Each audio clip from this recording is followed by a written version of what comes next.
My wife of nearly 3 years has done unthinkable things. 2 weeks out of D-Day. Please help me. 30 male. A bit of background. I'm 30 male and my wife is 25F. We've been married 3 years. And together for nearly 6 total. No children. No real assets whatsoever. More debt than there is cash in our checking. We rent a house. And I'm the primary breadwinner, bringing home roughly $4K a month. And she nets around $1.5K. I work my ass off to provide her with the life she's accustomed to. And now facing the unthinkable. My work family is pretty tight-knit. A co-worker of nearly 3 years invited me to join in a recreational soccer league which I've played in for 2 years now. My wife would attend every soccer game of mine, which I thought was a show of support for me. But in the back of my mind, I thought she just went for the alcohol that went hand in hand with it. Most nights I had games. I would take it very light on the alcohol. But she as a spectator would get pretty loose during the games and ride home with me. Pretty frequently. After the games, a few of the guys and girls would get together at different places to hang out into the night. A few of the times, we all came back to my place. Or we'd go to a bar, pizza joint, etc. Well, a couple of weeks ago, a group of them were going to get together at one of the guys' houses a city away from me. I told them all after the game that I apologized. We wouldn't be going. I had work early the next morning. Well, on the ride home, she texted one of the guys I considered as being a buddy asking him to give her a ride over there.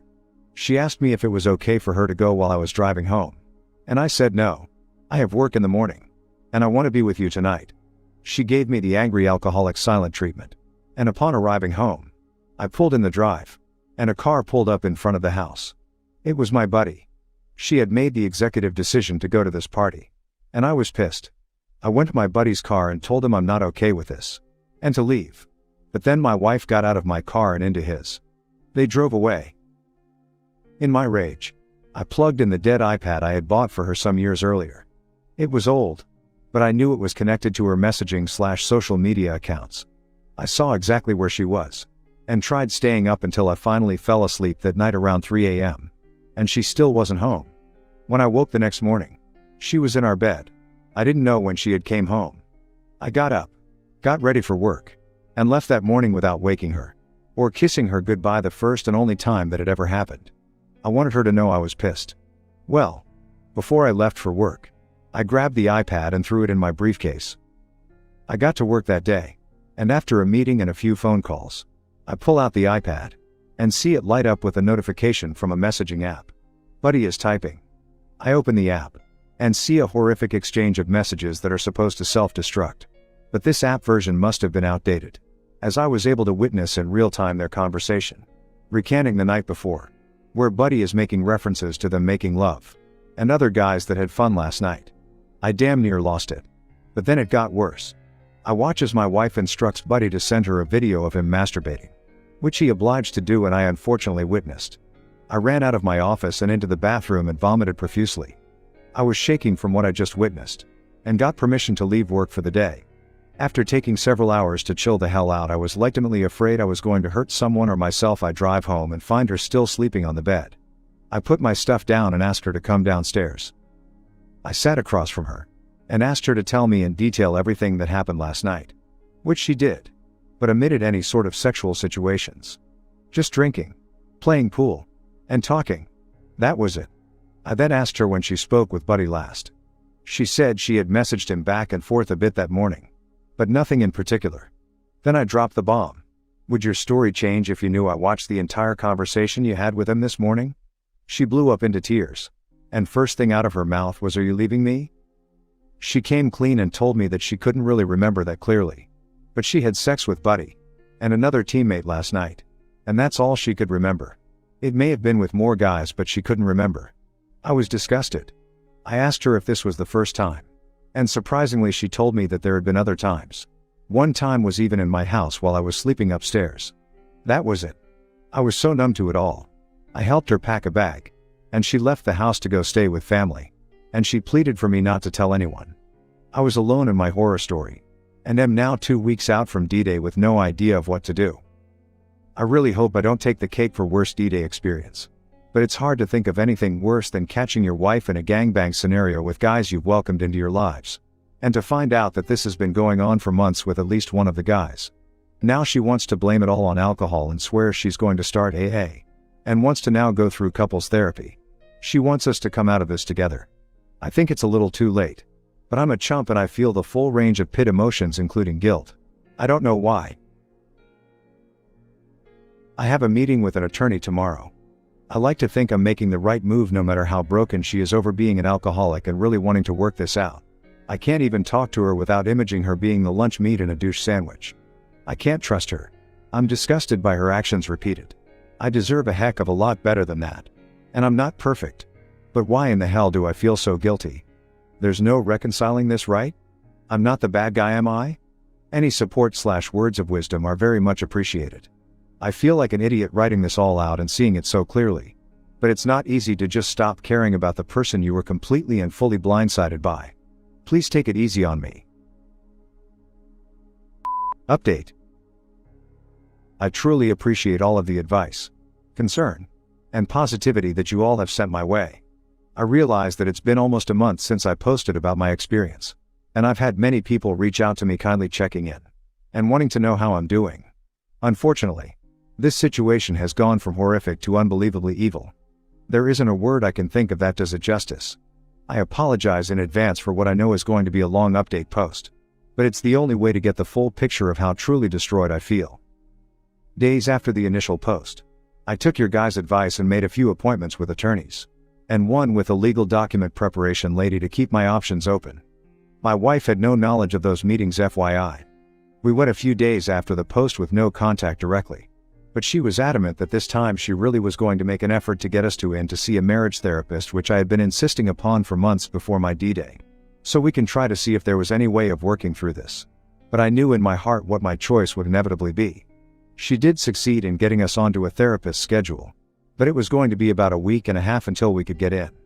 During that time I was literally stalking her every move from that damned iPad. I was obsessing over it, watching every message come and go, checking Facebook, Snapchat, everything I possibly could. After a week and a half of scrutinizing every move she made digitally, I really had no further evidence, and I thought perhaps she was showing true remorse. When it finally came time to see the therapist, he sat us down, asked us why we were there, and I told her to tell him the story in her own words. She left out some of the details, but most of it was there, out on the table. The therapist turns his head to me after hearing it all and asks me, how does that make you feel about your trust in her? How does it make you feel about your marriage? I just shook my head in disbelief and shock, and instead of answering his question, I replied, if I don't say it out loud right now, I'm afraid I never will. There's no coming back from this for me. This marriage is over. The vows were broken. My trust is shattered, and I think the only thing left to do is to get a divorce. My gut wrenched, and she completely blew up into hysterical crying. I continued, I don't know what can be salvaged from this relationship, but the marriage is over.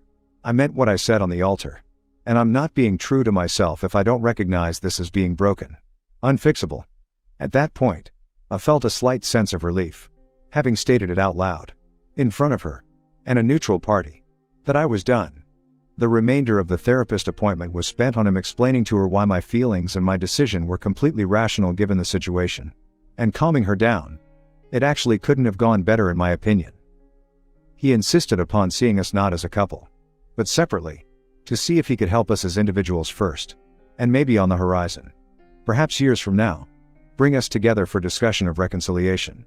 I'll say it right now so you don't have to worry. At this point I don't have even the slightest intention of ever considering reconciliation.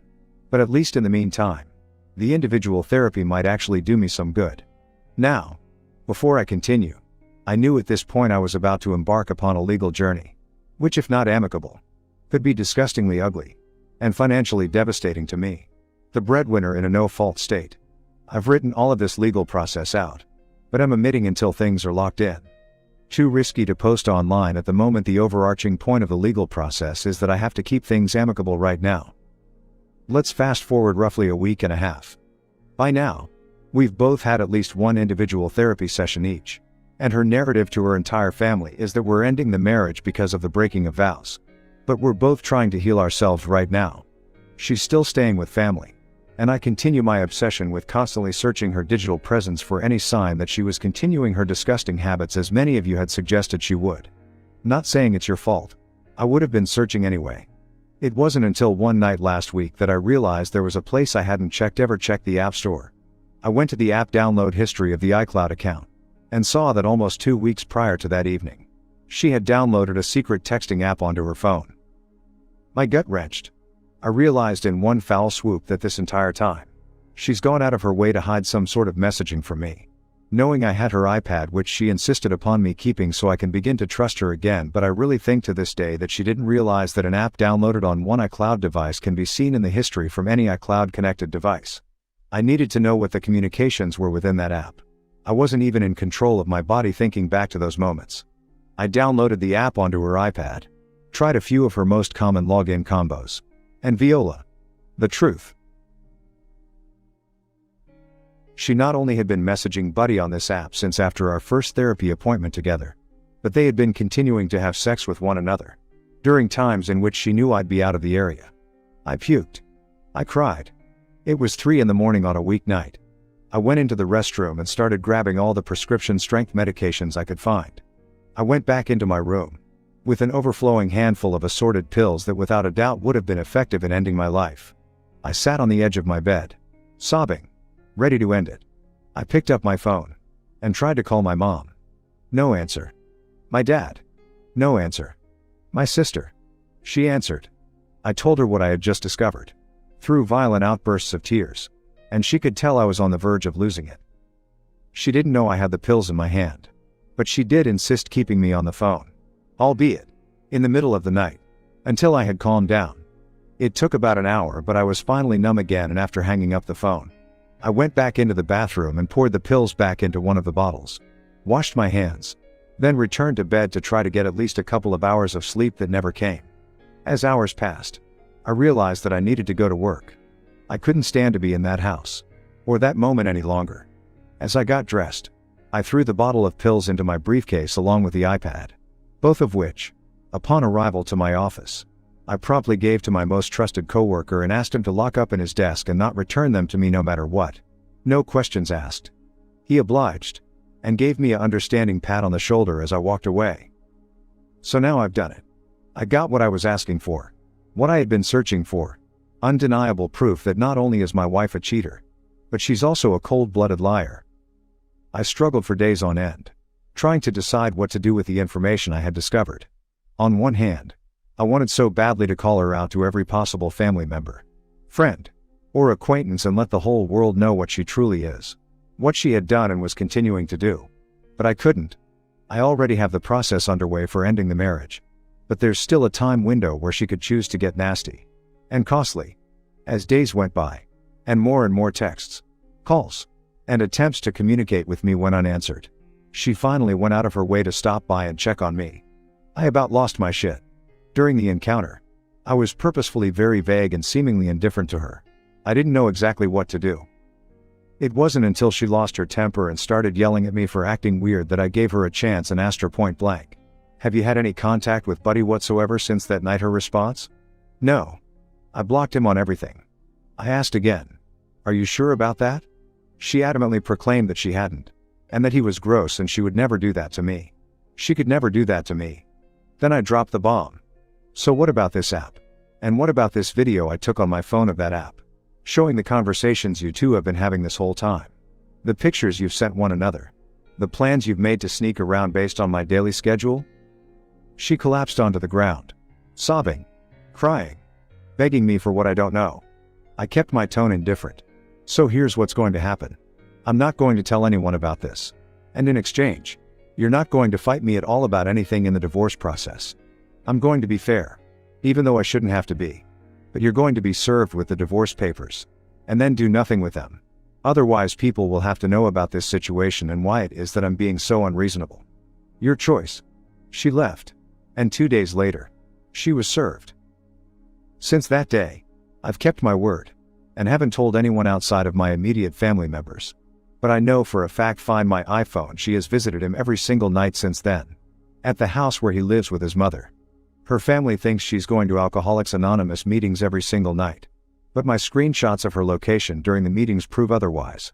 Seriously, why the FFFF hasn't she changed her iCloud PW? I don't know why I keep compiling the evidence, but I do.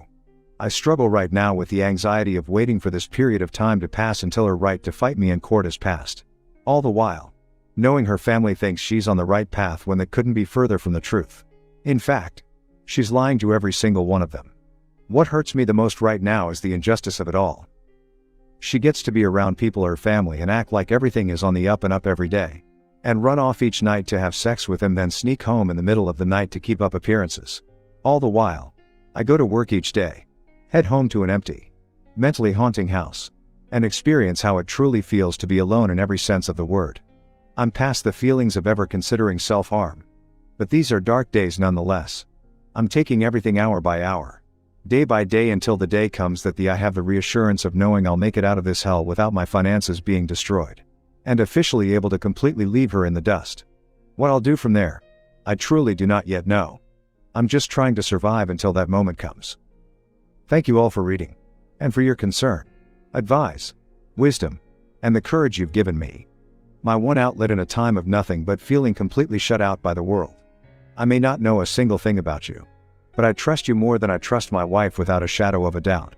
Thank you. Thank you for watching. If you would like to support the channel, check out the link in the description with selected items you might like. See you tomorrow in the next story on OurCupid.